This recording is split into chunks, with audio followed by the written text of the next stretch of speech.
প্রিয় শিক্ষার্থীবৃন্দ, আসসালামু আলাইকুম। তোমরা কেমন আছো? আশা করি ভালো আছো। তো আজকে আমি দ্বাদশ শ্রেণীর চলতরিৎ অধ্যায়ের উপরে প্রথম দিকের টপিকগুলো আলোচনা করবো। তোমরা আমার সাথে থাকবে। তো আর দেরি নয়, আমরা সরাসরি চলে যাই চলতরিৎ টপিকের মধ্যে চলে যাই। একটু খেয়াল করো যে চলতরিৎ অধ্যায়ের শুরুতে তোমাদের যে টপিকটি করতে হবে সেটি হলো রোধ। তোমরা আগেই হয়তো জেনে গেছো যে রোধ কি। রোধ হলো পরিবাহীর একটি ধর্ম, যে ধর্মের কারণে পরিবাহীর মধ্যে যে তড়িৎ প্রবাহে বাধার সৃষ্টি হয় তাকে রোধ বলে। অর্থাৎ পরিবাহীর যে ধর্মের কারণে এর মধ্য দিয়ে তড়িৎ প্রবাহে বাধার সৃষ্টি হয় তাকে রোধ বলা হয়। রোধকে আর দ্বারা প্রকাশ করা হয়। আর রোধের একক ওম। প্রিয় শিক্ষার্থীবৃন্দ, আমাদের একটু খেয়াল করতে হবে তোমাদের যে এই রোধের উপর তাপমাত্রার একটি প্রভাব আছে। সেটি হলো যে তাপমাত্রা বাড়লে পরিবাহীর রোধ বৃদ্ধি পায় এবং তাপমাত্রা হ্রাস পেলে পরিবাহীর রোধ হ্রাস পায়। এখন স্বভাবতই তোমাদের মনে প্রশ্ন হতে পারে যে কেন তাপমাত্রা বৃদ্ধি পেলে পরিবাহীর রোধ বৃদ্ধি পায়। তো সেই বিষয়টি আমি তোমাকে একটু বুঝিয়ে দিচ্ছি। আমরা জানি পরিবাহী পদার্থের ভিতরে প্রচুর পরিমাণে মুক্ত ইলেকট্রন থাকে এবং এই মুক্ত ইলেকট্রনগুলো পরিবাহীর অনুপরমাণুগুলোর যে আন্তঃআণবিক গ্যাপ থাকে সেই গ্যাপের মধ্য দিয়ে নিম্ন বিভব থেকে উচ্চ বিভব প্রান্তের দিকে ধাবিত হয়। তো তাপমাত্রা বৃদ্ধি করলে ওই পরিবাহী পদার্থের অণুগুলোর কম্পন বেড়ে যায়। ফলে কি হয়, তো ওই মুক্ত ইলেকট্রনের সাথে অণু পরমাণুগুলো সংঘর্ষে লিপ্ত হয়। এর ফলে তড়িৎ মুক্ত ইলেকট্রন প্রবাহে বাধার সৃষ্টি হয়। আর বাধার সৃষ্টি হওয়া মানে কি, পরিবাহীর রোধ বেড়ে যাওয়া। এবং এজন্য তাপমাত্রা বৃদ্ধি করলে পরিবাহীর রোধ বৃদ্ধি পায় এবং তাপমাত্রা হ্রাস পেলে পরিবাহীর রোধ হ্রাস পায়।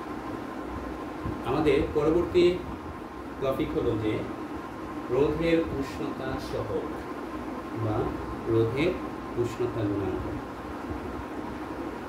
আমরা জেনেছি যে তাপমাত্রা বৃদ্ধি পেলে পরিবাহীর রোধ বৃদ্ধি পায়।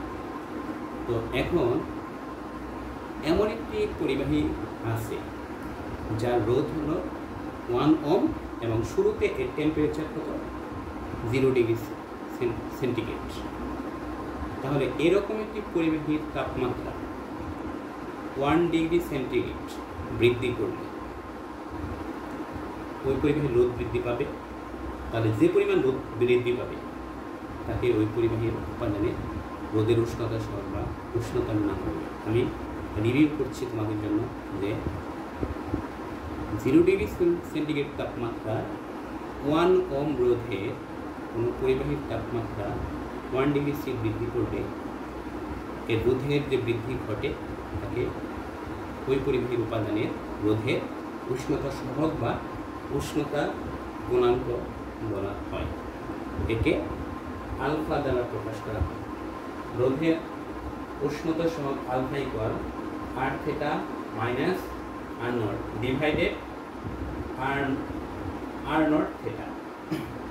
খেয়াল করো, এখানে আর নট হলো 0 ডিগ্রি সেন্টিগ্রেড তাপমাত্রায় কোনো পরিবাহীর রোধ এবং আর থিটা হলো থিটা ডিগ্রি সেন্টিগ্রেড তাপমাত্রায় ওই পরিবাহীর রোধ। আর এখানে থিটা হলো কি, তাপমাত্রা। তো এখন এই রোধের উষ্ণতা সহগের একক হলো degree C inverse 1। Degree C inverse 1 অনেক সময় পার কেলভিনও লেখা হয়। তো এখন আমরা যদি বলি যে কোনো রোধের উষ্ণতা সহগ 5 পার ডিগ্রি সি বলতে কি বোঝো, তাহলে তোমরা সহজেই বলতে পারবে যে আমরা শুরুতে রোধের উষ্ণতা সহগের সংজ্ঞাটা বলবো যে 0 ডিগ্রি সেন্টিগ্রেড তাপমাত্রায় 1 ওহম রোধের কোনো পরিবাহীর তাপমাত্রা 1 ডিগ্রি সেন্টিগ্রেড বৃদ্ধি করলে এর রোধের যে বৃদ্ধি ঘটে তাকে ওই পরিবাহীর উপাদানের রোদের উষ্ণতা সহ বলে। কাজেই কোনো পরিবাহীর রোদের উষ্ণতা সহ 5 পার ডিগ্রি বলতে বুঝি 0 ডিগ্রি সেলসিয়াস তাপমাত্রা 1 ওহম রোধের ওই পরিবাহীর তাপমাত্রা 1 ডিগ্রি সি বৃদ্ধি করলে এর রোধ 5 ওহম বৃদ্ধি পায়। আশা করি তোমরা বিষয়টি বুঝতে পেরেছ। এখন আমাদের পরবর্তী টপিক হলো যে রোধের সূত্র। তো রোধের সূত্র আলোচনা করার পূর্বে তোমাদেরকে যে বিষয়গুলো বলতে হবে সেগুলো যে রোধের পরিবাহীর রোধ বেশ কয়েকটি বিষয়ের উপর নির্ভর করে। তাদের একটি হলো পরিবাহীর কি তাপমাত্রা, পরিবাহীর উপাদান, মানে পরিবাহী কী দিয়ে তৈরি, কী উপাদান দিয়ে তৈরি, তারপর পরিবাহীর দৈর্ঘ্য, পরিবাহীর কি প্রস্থচ্ছেদের ক্ষেত্রফল, আরও অনেক বিষয়ের উপর নির্ভর করে। তো প্রধানত এই বিষয়গুলোর উপরে নির্ভর করে। এখন একটু ফলো করো যে রোধের সূত্র আছে দুটি। তো রোধের প্রথম সূত্রকে বলা হয় রোধের দৈর্ঘ্যের সূত্র। তো এখানে রোধের দৈর্ঘ্যের সূত্রের মধ্যে কতগুলো টার্ম, কতগুলো কি বিষয় অপরিবর্তিত থাকে, সেগুলো হলো কি তাপমাত্রা, উপাদান ও প্রস্থচ্ছেদের ক্ষেত্রফল। তো তাপমাত্রা, উপাদান ও প্রস্থচ্ছেদের ক্ষেত্রফল অপরিবর্তিত থাকলে কোনো পরিবাহীর রোধ এর দৈর্ঘ্যের সমানুপাতিক হয়। তাপমাত্রা, উপাদান ও প্রস্থচ্ছেদের ক্ষেত্রফল অপরিবর্তিত থাকলে কোনো পরিবাহীর রোধ এর দৈর্ঘ্যের সমানুপাতিক হয়, অর্থাৎ আর সমানুপাতিক এল। এখানে এল হলো পরিবাহীর দৈর্ঘ্য আর হলো পরিবাহীর রোধ। তো রোধের দৈর্ঘ্যের সূত্র অনুসারে বলা যায় যে তাপমাত্রা, উপাদান ও প্রস্থচ্ছেদের ক্ষেত্রফল অপরিবর্তিত রেখে যদি কোনো পরিবাহীর দৈর্ঘ্য বৃদ্ধি করা হয় তাহলে রোধ বৃদ্ধি পাবে, দৈর্ঘ্য যদি কমানো হয় তাহলে রোধ কমে যাবে। যদি কোনো পরিবাহীর দৈর্ঘ্য দ্বিগুণ করা হয় তাহলে রোধ দ্বিগুণ হবে, দৈর্ঘ্য যদি 3 গুণ করা হয় তাহলে রোধ 3 গুণই হবে। অর্থাৎ সমান দৈর্ঘ্যের সাথে পরিবাহীর রোধ সমানুপাতিক হারে বাড়বে অথবা হ্রাস পাবে। আমাদের পরবর্তী বিষয়টি হল রোধের দ্বিতীয় সূত্র। রোধের দ্বিতীয় সূত্রটিকে বলা হয় প্রস্থচ্ছেদের সূত্র। তো এখানে তোমার অপরিবর্তিত থাকবে কি কি রাশি, তাপমাত্রা, উপাদান ও দৈর্ঘ্য। তো আমি বলতেছি যে তাপমাত্রা, উপাদান ও দৈর্ঘ্য অপরিবর্তিত থাকে কোনো পরিবাহীর রোধ এর প্রস্থচ্ছেদের ক্ষেত্রফলের ব্যস্তানুপাতিক হয়, অর্থাৎ আর সমানুপাতিক 1/a। এখানে এ হলো পরিবাহীর প্রস্থচ্ছেদের ক্ষেত্রফল। রোধের প্রস্থচ্ছেদের সূত্র অনুসারে বলা যায় যে প্রস্থচ্ছেদ বাড়লে রোধ হ্রাস পায় আর প্রস্থচ্ছেদ কমলে রোধ বেড়ে যায়। তো এখন একটু খেয়াল করো, প্রস্থচ্ছেদ বেড়ে যাওয়া মানে যে পরিবাহী মোটা সেই পরিবাহীর প্রস্থচ্ছেদ তত বেশি, আর যে পরিবাহী চিকন তার প্রস্থচ্ছেদ কম। তাহলে এখান থেকে বলা যায় যে মোটা তারের রোধ কম, চিকন তারের রোধ বেশি। প্রিয় শিক্ষার্থীবৃন্দ, একটু ফলো করো।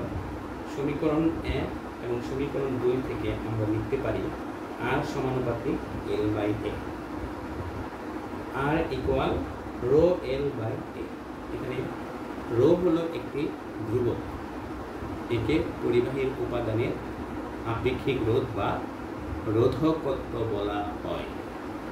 একটু খেয়াল করো যে যখন এল এর মান 1 হবে, অর্থাৎ পরিবাহীর দৈর্ঘ্য 1 মিটার হবে এবং এর মান 1 হবে, অর্থাৎ পরিবাহীর প্রস্থচ্ছেদের ক্ষেত্রফল 1 মিটার স্কোয়ার হবে, তখন কি হয় যে এল এর মান 1, এর মান, তাহলে আর ইকুয়াল টু রোধ, অর্থাৎ পরিবাহীর রোধ হয়ে যাবে পরিবাহী কি আপেক্ষিক রোধের সমান হয়ে যাবে। তো এখান থেকে আমরা কি রোধের আপেক্ষিক রোধকে ডিফাইন করতে পারি এইভাবে যে নির্দিষ্ট তাপমাত্রায় কোনো পরিবাহী নির্দিষ্ট তাপমাত্রায় একক দৈর্ঘ্য ও একক প্রস্থচ্ছেদের ক্ষেত্রফল বিশিষ্ট কোনো পরিবাহীর রোধকে ওই পরিবাহীর উপাদানের আপেক্ষিক রোধ বলে। আর আপেক্ষিক রোধের একক হলো ওম মিটার। আপেক্ষিক রোধের একক হলো ওম মিটার।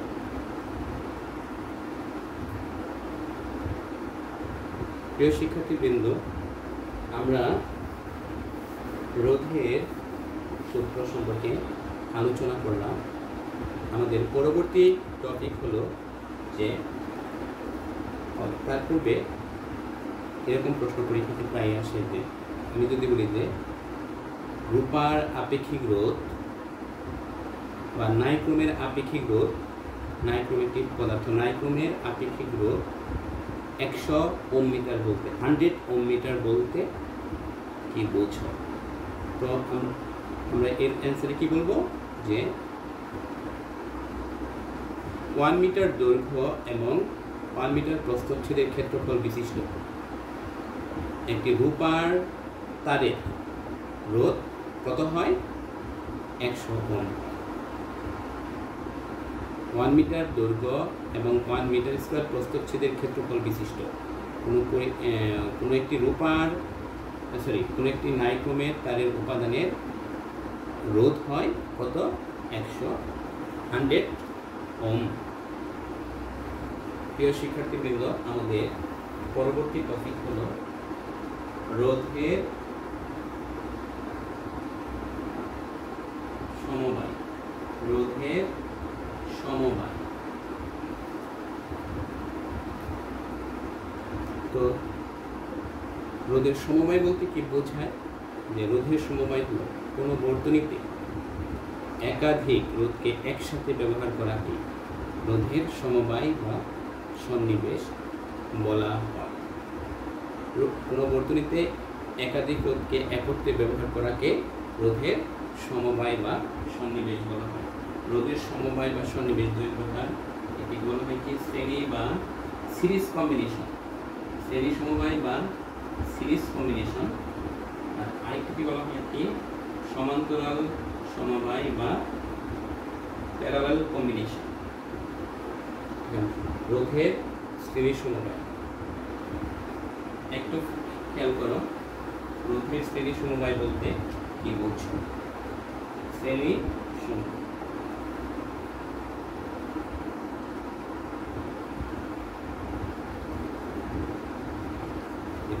কোনো বর্তনীতে কতগুলো রোধকে যদি এমনভাবে যুক্ত করা হয় যে প্রথম রোধের দ্বিতীয় প্রান্তের সাথে দ্বিতীয় রোধের প্রথম প্রান্ত, দ্বিতীয় রোধের দ্বিতীয় প্রান্তের সাথে তৃতীয় রোধের প্রথম প্রান্ত এবং এইভাবে বাকি রোধগুলো যদি যুক্ত থাকে তবে তাকে রোধের শ্রেণী সমবায় বলা হয়। অর্থাৎ যে রোধের শ্রেণী সমবায় হলো কি যে কতগুলো রোধকে যদি পর্যায়ক্রমে সাজানো হয় বা যুক্ত করা হয় কোনো বর্তনীতে তখন তাকে রোধের শ্রেণী সমবায় বা সিরিজ কম্বিনেশন বলা হয়।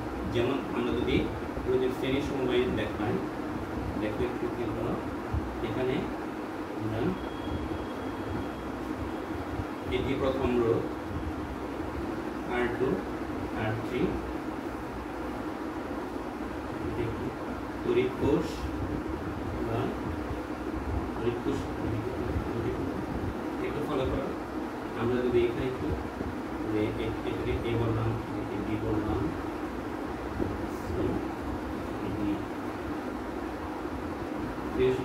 একটু ফলো করো যে রোধের শ্রেণী সমবায় R1 রোধের দ্বিতীয় প্রান্তের নাম কি? বি। এই বি হলো কি আবার R2 রোধের প্রথম প্রান্ত, R2 রোধের দ্বিতীয় প্রান্তের নাম সি। এই সি হলো R3 রোধের প্রথম প্রান্ত। অর্থাৎ এই বর্তনীতে দেখা যাচ্ছে যে R1 R2 R3 এই রোধ তিনটি পর্যায়ক্রমে সাজানো আছে। তো এটি হলো কি রোধের শ্রেণী সমবায় বা সিরিজ কম্বিনেশন।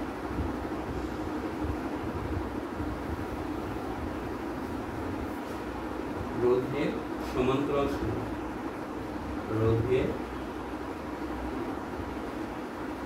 সমান্তরাল সমবায়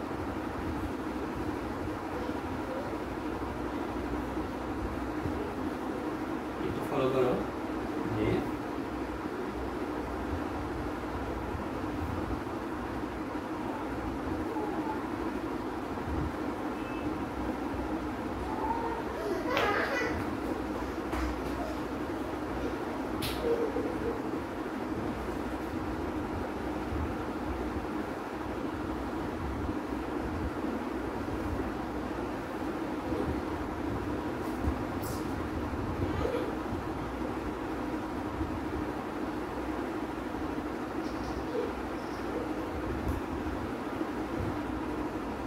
প্রিয় শিক্ষার্থীবৃন্দ, একটু ফলো করো। এখানে আমরা 3টি রোধকে এই বর্তনীতে যুক্ত করেছি। কীভাবে? যে R1 রোধের প্রথম প্রান্ত A, R2 রোধের প্রথম প্রান্ত A বিন্দু এবং R3 রোধের প্রথম প্রান্ত কোথায় আছে? A বিন্দুতে যুক্ত আছে এবং প্রত্যেকটি রোধের দ্বিতীয় প্রান্ত কোথায় আছে? B বিন্দুতে যুক্ত আছে। তাহলে এটি হলো কি? রোধের সমান্তরাল সমবায়। তাহলে আমরা রোধের সমান্তরাল সমবায়ের ডেফিনিশনটা কি দিতে পারি? যে কোনো বর্তনীতে কতগুলো রোধকে যদি এমনভাবে যুক্ত করা হয় যেন প্রত্যেকটি রোধের প্রথম প্রান্তগুলো একটি সাধারণ বিন্দুতে এবং দ্বিতীয় প্রান্তগুলো অপর একটি সাধারণ বিন্দুতে যুক্ত থাকে, তবে তাকে রোধের সমান্তরাল সমবায় বলা হয়। এখন প্রিয় শিক্ষার্থীবৃন্দ, একটু ফলো করো যে তুল্য রোধ, সমতুল্য রোধ, যে এটা হলো যে আমরা কোনো বর্তনীতে কতগুলো রোধকে আমরা ব্যবহার করি, সেটা শ্রেণী সমবায়েও ব্যবহার করি অথবা কি সমান্তরাল সমবায়ে ব্যবহার করি। তো কোনো বর্তনীতে যে কয়টি রোধ ব্যবহার করা হয় সেই কয়টি রোধের পরিবর্তে একটা রোধ ব্যবহার করবো আমরা, তাহলে সেই একটি রোধই হবে ওই রোধগুলো তুল্য রোধ। শর্ত থাকে যে কি? যে কোনো বর্তনীতে রোধের কোনো সমবায়ে যুক্ত রোধগুলোর পরিবর্তে যে একটিমাত্র রোধ ব্যবহার করলে বর্তনীর সামগ্রিক অবস্থা অপরিবর্তিত থাকে। সামগ্রিক অবস্থা বলতে এখানে বোঝানো হচ্ছে যে কোনো বর্তনীর মোট প্রবাহ এবং মোট বিভব পার্থক্য অপরিবর্তিত থাকবে, তখন সেটাকে বলা হয় কি? সেই একটিমাত্র রোধকে বলবো ওই রোধগুলোর তুল্য রোধ। তাহলে এই তুল্য রোধ একটু খেয়াল করো যে রোধের শ্রেণী সমবায়ের ক্ষেত্রে সেই তুল্য রোধের ইকুয়েশনটি হবে যে RS = R1 + R2 + R3 + এভাবে। আর রোধের সমান্তরাল সমবায়ের ক্ষেত্রে তুল্য রোধের সমীকরণ হবে 1/RB = 1/R1 + 1/R2 + R3 + এভাবে চলতে থাকে। এখানে R1, R2, R3 এগুলো হলো প্রথম, দ্বিতীয় এবং তৃতীয়। তোমাদের এখন প্রশ্ন হতে পারে যে তোমাদের মনে প্রশ্ন হতে পারে যে রোধের শ্রেণী সমবায় কেন দেওয়া হয়? শ্রেণী বর্তনীতে যদি কোনো বর্তনীতে রোধ বাড়ানোর প্রয়োজন হয় তাহলে শ্রেণী সমবায় প্রয়োগ করতে হবে। অর্থাৎ কোনো বর্তনীর রোধ বৃদ্ধি করার জন্য ওই বর্তনীতে শ্রেণী সমবায় প্রয়োগ করা হয়। আর কোনো বর্তনীতে যদি রোধ কমানোর প্রয়োজন হয় তখন ওই বর্তনীতে সমান্তরাল সমবায় প্রয়োগ করা হয়। প্রিয় শিক্ষার্থীবৃন্দ, আমার মনে হয় তোমরা আজকের ক্লাসটি বুঝতে পেরেছ। আমরা আজকের মতো এখানেই শেষ করব। পরবর্তী ক্লাসে আবার দেখা হবে।